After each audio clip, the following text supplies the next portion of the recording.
부탁드립니다. 그리스도 편지 설교를 듣기 전에 먼저 좋아요를 눌러 주시기를 바랍니다. 잠시 수고로 유튜브 알고리즘으로 다른 사람에게 복음이 전달될 수 있습니다. 전도를 하는 마음으로 부탁드립니다. 감사합니다. 신명기 10장 16에서 22절입니다. 그러므로 너희는 마음의 할례를 행하고 다시는 목을 곧게 하지 말라.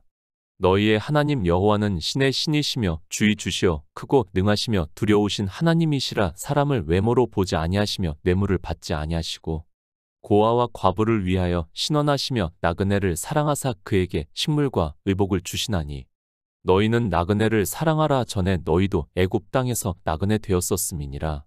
내 하나님 여호와를 경외하여 그를 섬기며 그에게 친근히 하고 그 이름으로 맹세하라. 그는 내 찬송이시여 내 하나님이시라. 내가 목도한 바 이같이 크고 두려운 일을 너를 위하여 행하셨느니라. 애굽에 내려간 내 열조가 겨우 70빈이었으나 이제는 내 하나님 여호와께서 너를 하늘의 별같이 많게 하셨느니라. 이스라엘입니다.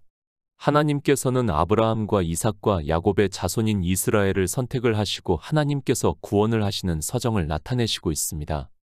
이스라엘을 선택하셨다는 성경의 문자를 모두가 다 알고 있고 그래서 마치 이스라엘이 특별한 민족과 같이 생각을 하는 사람들이 많이 있습니다. 애표와 경계입니다.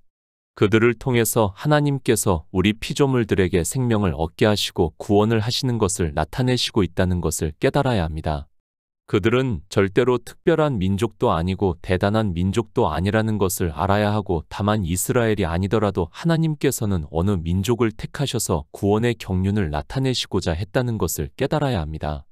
이스라엘을 보시기 바랍니다. 그들이 선택을 받았으면 뭐합니까?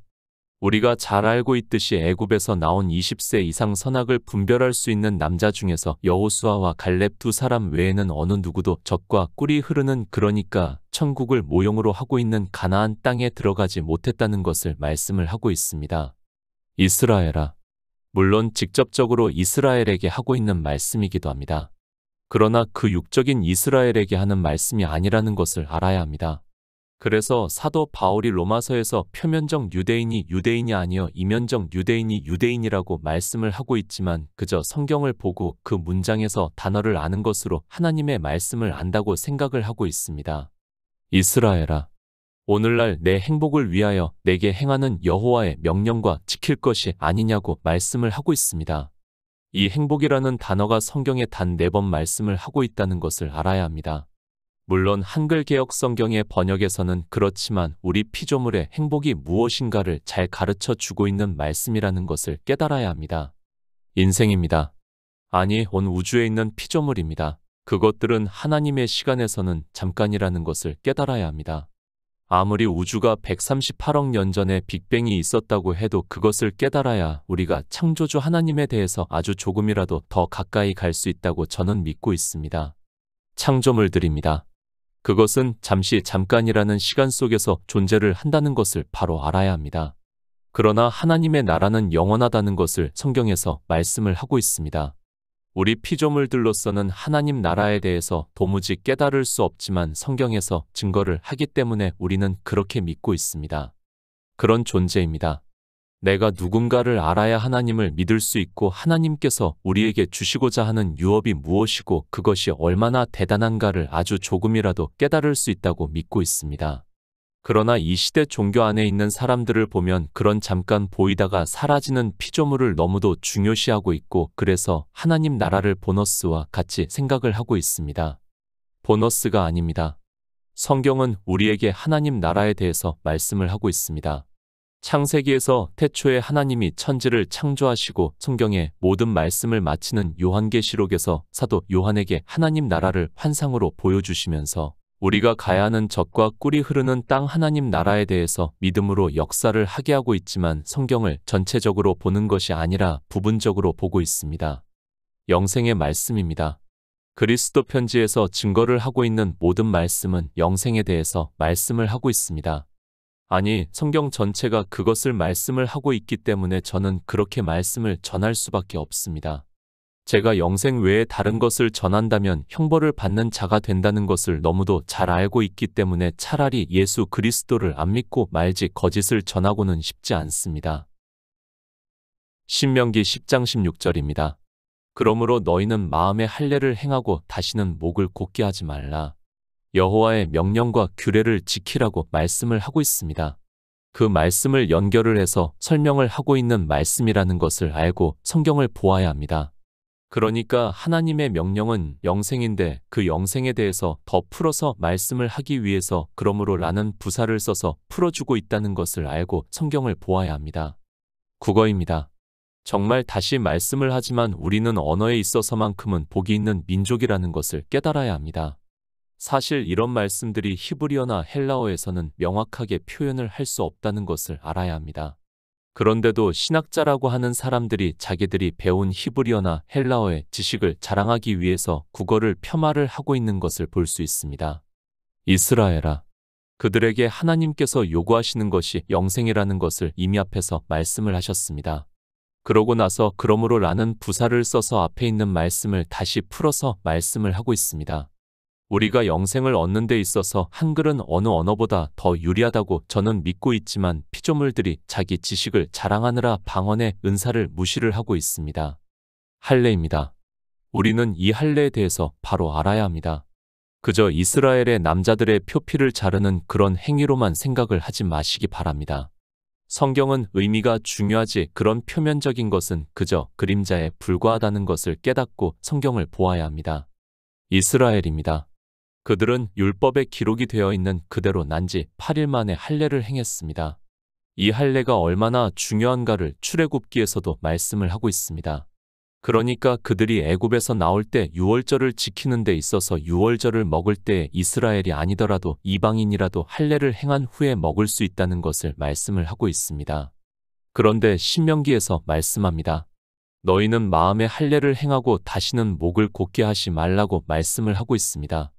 그러니까 할례를 어디에 해야 하는가 하면 마음에 해야 한다는 것을 말씀을 하고 있습니다. 그러나 이 할례에 대한 의미를 모르기 때문에 신명기에서 너희는 마음에 할례를 행하라는 말씀이 무슨 말씀인가를 전혀 깨닫지를 못하고 있습니다. 로마서 2장 28에서 29절입니다. 대저 표면적 유대인이 유대인이 아니여 표면적 육신의 할례가 아니라 오직 이면적 유대인이 유대인이며 할례는 마음에 할지니 신령에 있고 의문에 있지 아니한 것이라 그 칭찬이 사람에게서가 아니요 다만 하나님에게서니라.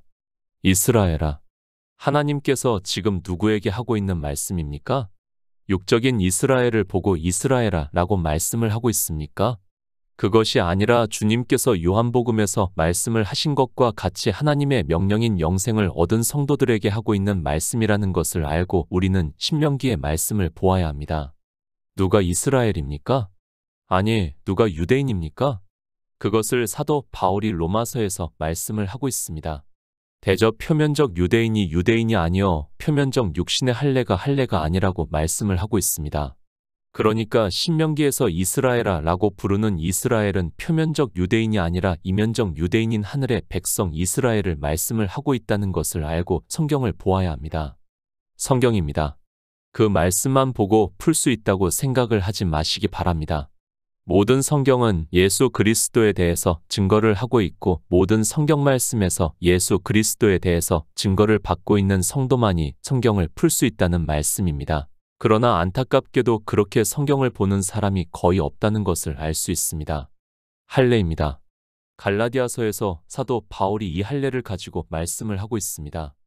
마치 할례라는 한 가지 율법을 가지고 말씀을 하는 것 같지만 실상은 이 할례라는 율법은 율법 전체를 의미를 하고 있다는 것을 말씀을 하고 있습니다. 그래서 율법 한 가지를 지킨 사람은 모든 율법을 지킬 의무가 있다는 것을 말씀을 하고 있습니다. 율법 613가지입니다.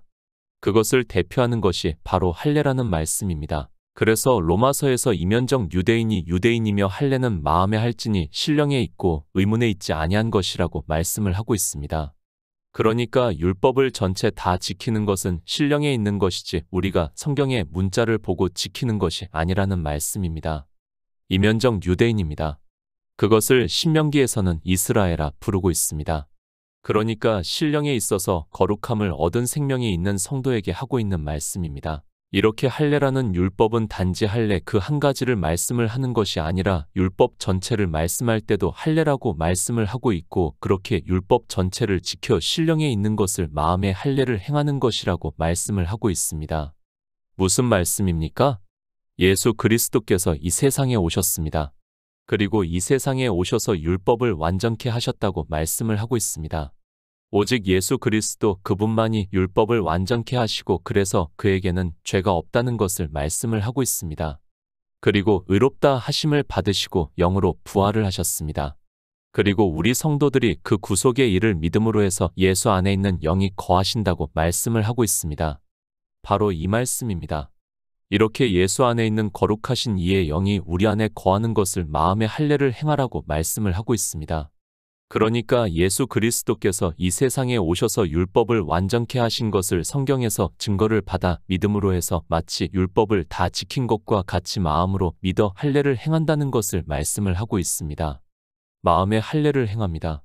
그것은 예수 그리스도께서 율법을 완전케 하신 것을 믿음으로 우리에게 그의 영이 거하시는 것을 말씀을 하고 있고, 그렇게 그의 생명을 얻은 우리 성도가 하나님 나라에 들어간다는 것을 말씀을 하고 있습니다.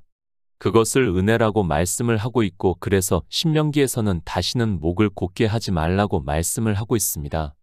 이면적 유대인입니다. 우리가 율법을 지켜서 의롭다 하심을 얻었습니까?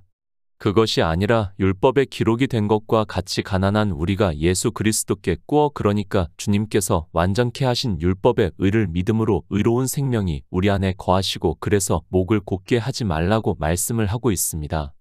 성도입니다. 우리가 목을 곧게 할 수 있습니까? 우리는 피조물이고 율법을 단 한 가지도 지키지 못했습니다.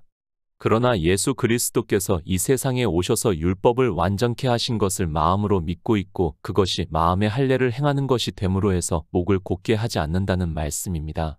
이렇게 마음의 할례를 행한 성도는 목을 곧게 하고 싶어도 할 수 없습니다. 꾸었습니다.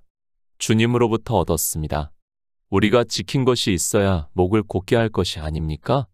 우리는 죄인이고 가난한 자입니다. 그런데 예수 그리스도께서 완전케 하신 율법의 의를 꾸어 거룩하신 이의 생명이 거하십니다. 그것을 마음의 할례를 행한다고 말씀을 하고 있는데 우리가 어떻게 목을 곧게 할 수 있겠습니까? 할례입니다. 그것은 율법을 대표를 하고 있습니다. 성경은 이렇게 대표성을 가지고 말씀을 하는 것이 있다는 것을 알고 보아야 합니다. 그러나 이 대표성에 대해서 모르기 때문에 신명기의 말씀을 보면서도 어떻게 마음의 할례를 행하는지를 모르고 이방의 종교인들 역시 율법을 지키면서 그 의로 부자가 되어 목을 곧게 하고 있습니다. 신명기 10장 17절입니다. 너희의 하나님 여호와는 신의 신이시며 주의 주시어 크고 능하시며 두려우신 하나님이시라. 사람을 외모로 보지 아니하시며 뇌물을 받지 아니하시고. 할례입니다. 율법을 대표하고 있습니다. 그래서 마음의 할례를 행하라고 말씀을 하고 있습니다. 우리 피조물들은 지킬 수 없는 율법을 주님께서 이 세상에 오셔서 완전케 하심으로 해서 우리가 마음의 할례를 행할 수 있게 되었다는 것을 말씀을 하고 있습니다. 너희 하나님입니다. 우리가 믿는 하나님입니다. 그분만이 신이시라는 것을 말씀을 하고 있습니다. 신이 있다는 말씀이 아니라 그분만이 신이시라는 것을 말씀을 하고 있습니다. 크고 능하시며 그분만이 율법의 의를 이루실 수 있는 분이며 두려우신 하나님이라고 말씀을 하고 있습니다. 무슨 말씀입니까? 그것을 주님께서 이 세상에 오셔서 말씀을 하고 있습니다. 마태복음에서 몸은 죽여도 영혼은 능히 죽이지 못하는 자들을 두려워하지 말고 오직 몸과 영혼을 능히 지옥에 멸하시는 자를 두려워하라고 말씀을 하고 있습니다. 그러니까 영생을 얻게 하시기도 하고 그저 피조물로 잠시 보이다가 사라지게도 하신다는 것을 말씀을 하고 있습니다. 유일하신 하나님입니다. 그런데 안타깝게도 이방인들은 유일하신 하나님을 믿는 것이 아니라 자기들의 이성적 지식으로 만든 성경에서 증거를 하지도 않는 삼위일체라는 신을 믿는다고 하고 있습니다. 우리 성도는 누가 뭐라고 해도 창조주이시고 우리를 구원하시는 유일하신 하나님을 믿고 있습니다. 요한복음 7장 24절입니다. 외모로 판단하지 말고 공의의 판단으로 판단하라 하시니라. 외모입니다. 사전에서는 얼굴이라는 뜻으로 말하고 있습니다. 성경은 그 단어의 뜻을 아는 것이 중요한 것이 아니라는 것을 늘 말씀을 하고 있습니다. 지금 신명기에서 무슨 말씀을 하고 있는가에 대해서 의미를 깨달아야 하고 그것은 영생에 대해서 말씀을 하고 있습니다. 할례를 마음에 하라고 하는 그 말씀을 이미 앞에서 말씀을 했습니다. 하나님입니다. 그분만이 우리를 구원하시는 분입니다. 실제 주님께서 이 세상에 오셔서 우리가 마음의 할례를 할 수 있게 율법을 완전케 하셨습니다. 그러므로 해서 우리 안에 예수의 생명이 거하고 있고 그것을 사도 바울은 이면적 유대인이라고 말씀을 하고 있고 신명기에서는 이스라엘아라고 부르고 있습니다. 그런 하나님이십니다. 그분은 사람을 외모로 보지 아니하신다고 말씀을 하고 있습니다.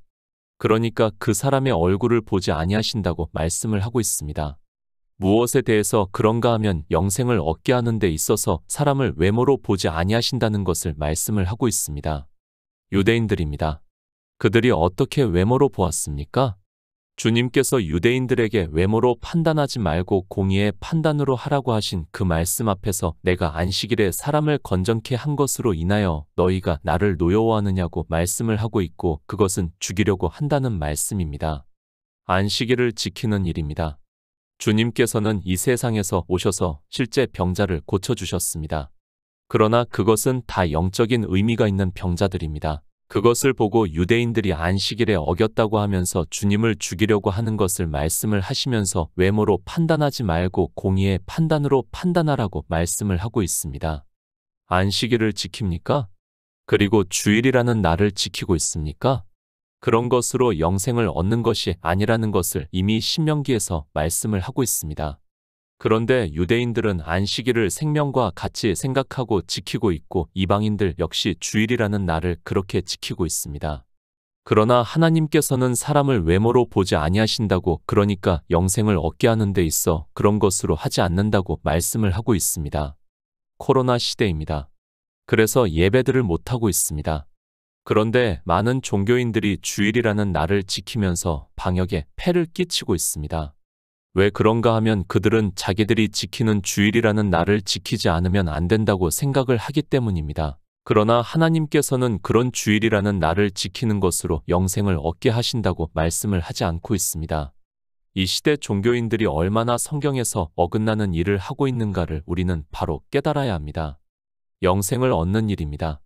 그것에 있어서 하나님께서는 뇌물을 받지 아니하신다고 말씀을 하고 있습니다. 무슨 말씀인가 하면 앞에서 이미 할례를 마음에 하라고 말씀을 했습니다.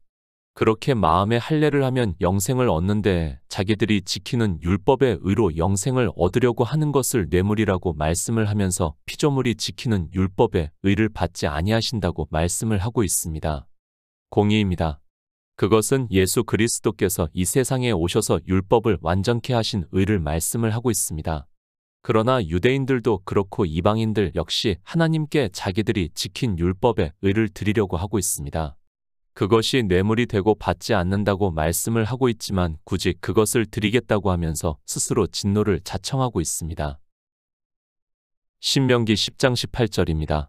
고아와 과부를 위하여 신원하시며 나그네를 사랑하사 그에게 식물과 의복을 주시나니. 고아와 과부입니다.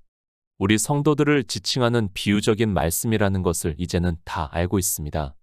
우리 피조물은 영원한 생명에 있어서 아버지가 없는 고아입니다. 그리고 우리는 본성이 율법주의입니다. 그러니까 타고나기를 율법의 남편을 섬기는데 주님께서 이 세상에 오셔서 그 율법을 십자가에 못 박았다고 말씀을 하고 있어서 그래서 과부라고 말씀을 하고 있습니다. 그리고 우리 인생 자체는 잠시 보이다가 사라지기 때문에 나그네라고 말씀을 하고 있습니다. 이 정도의 말씀입니다. 이제는 굳이 일일이 말씀을 하지 않아도 된다고 믿고 있습니다. 물론 종교인들에게는 아직까지도 어려운 말씀이고 받아들이기 힘든 말씀이겠지만 우리 성도는 영생을 얻는 지식에까지 자라 이제는 그 정도의 말씀의 의미는 다 깨닫고 있다고 믿고 있습니다. 신원, 재판을 하신다고 말씀을 하고 있습니다. 그러니까 예수 그리스도께서 이 세상에 오셔서 공의를 나타내 주심으로 해서 우리 고아와 과부인 성도가 영생을 얻는다는 것을 말씀을 하고 있습니다. 우리 성도는 이미 내가 왜 고아고 과부고 나그네인가를 알고 있습니다. 요한복음 6장 55절입니다. 내 살은 참된 양식이요 내 피는 참된 음료로다. 나그네입니다. 나그네를 사랑하사 식물과 의복을 주신다고 말씀을 하고 있습니다. 주님께서 이 세상에 오셔서 신명기의 11조에서 창고에 쌓아 먹이시는 것을 보리떡 5개로 5,000명을 먹이시는 것으로 보여주셨습니다.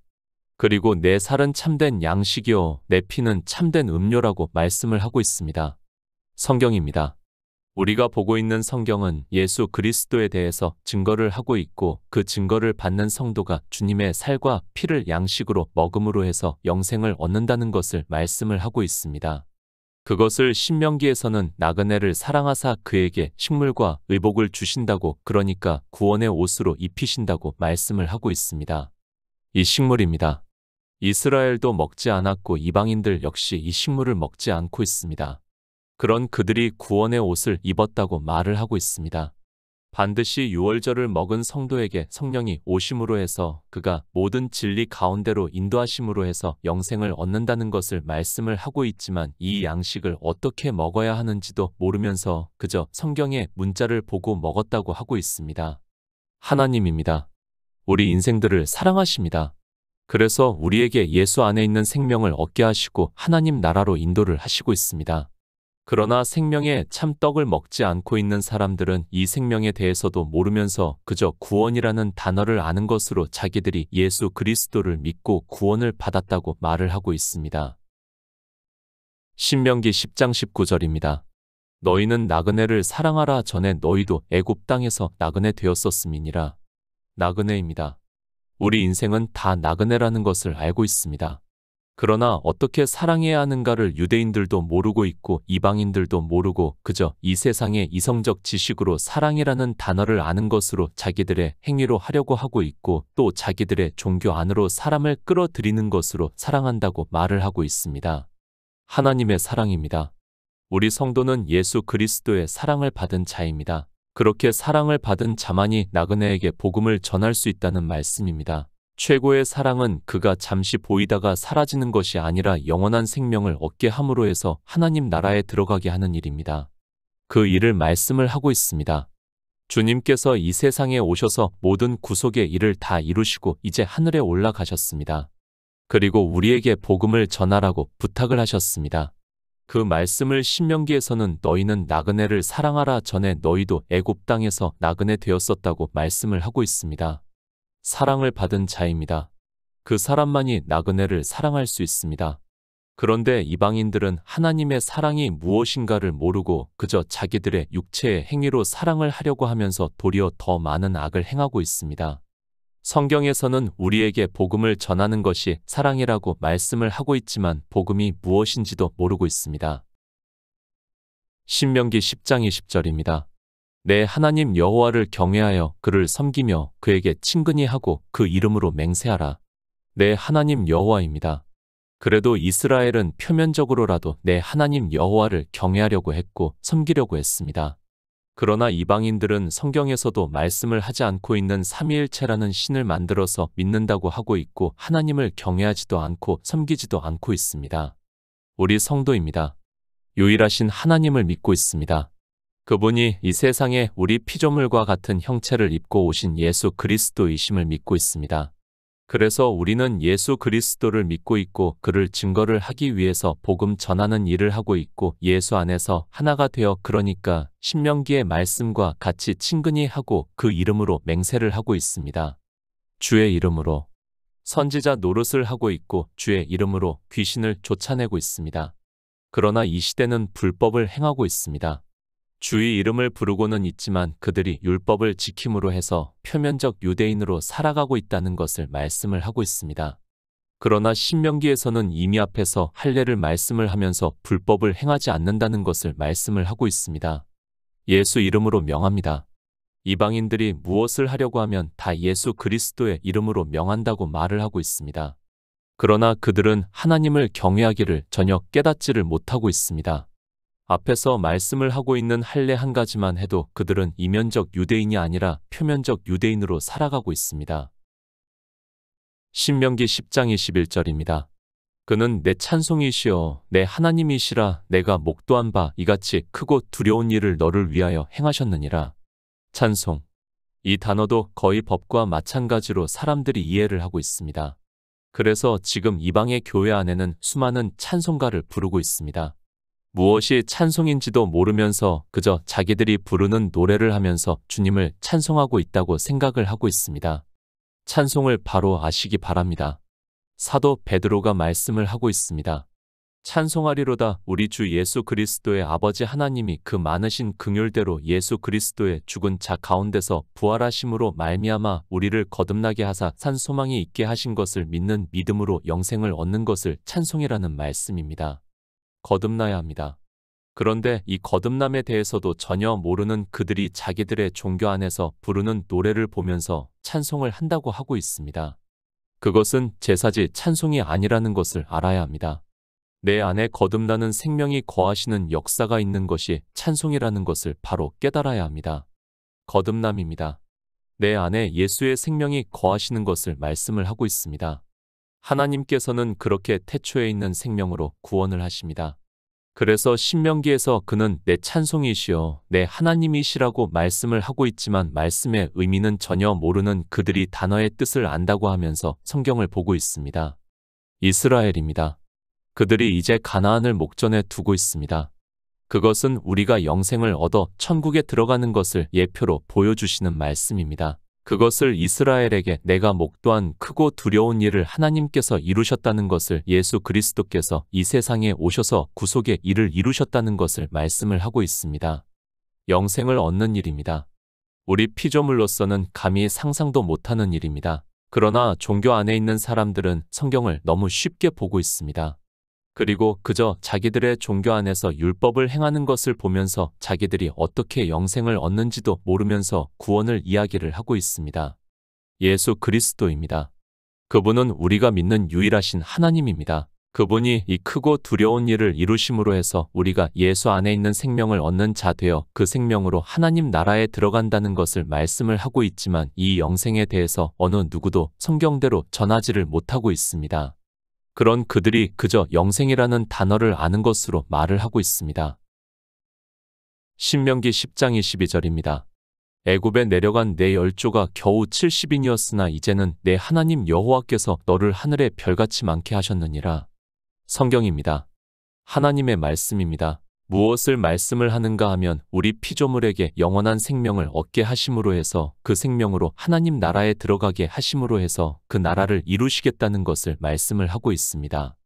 아니, 성경은 이미 하나님 나라가 이루어졌다는 것을 말씀을 하고 있고 그래서 우리 구원에 대해서 과거형으로 말씀을 하고 있습니다. 우리 피조물을 지으셨습니다.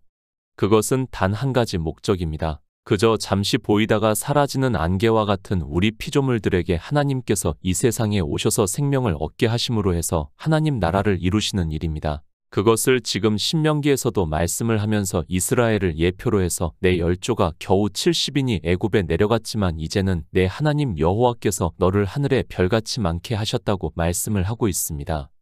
이스라엘은 예표입니다. 그들을 통해서 우리 인생의 구원을 말씀을 하고 있습니다. 아담 한 사람을 지으셨습니다. 그리고 아브라함을 믿음의 조상으로 삼으셨습니다.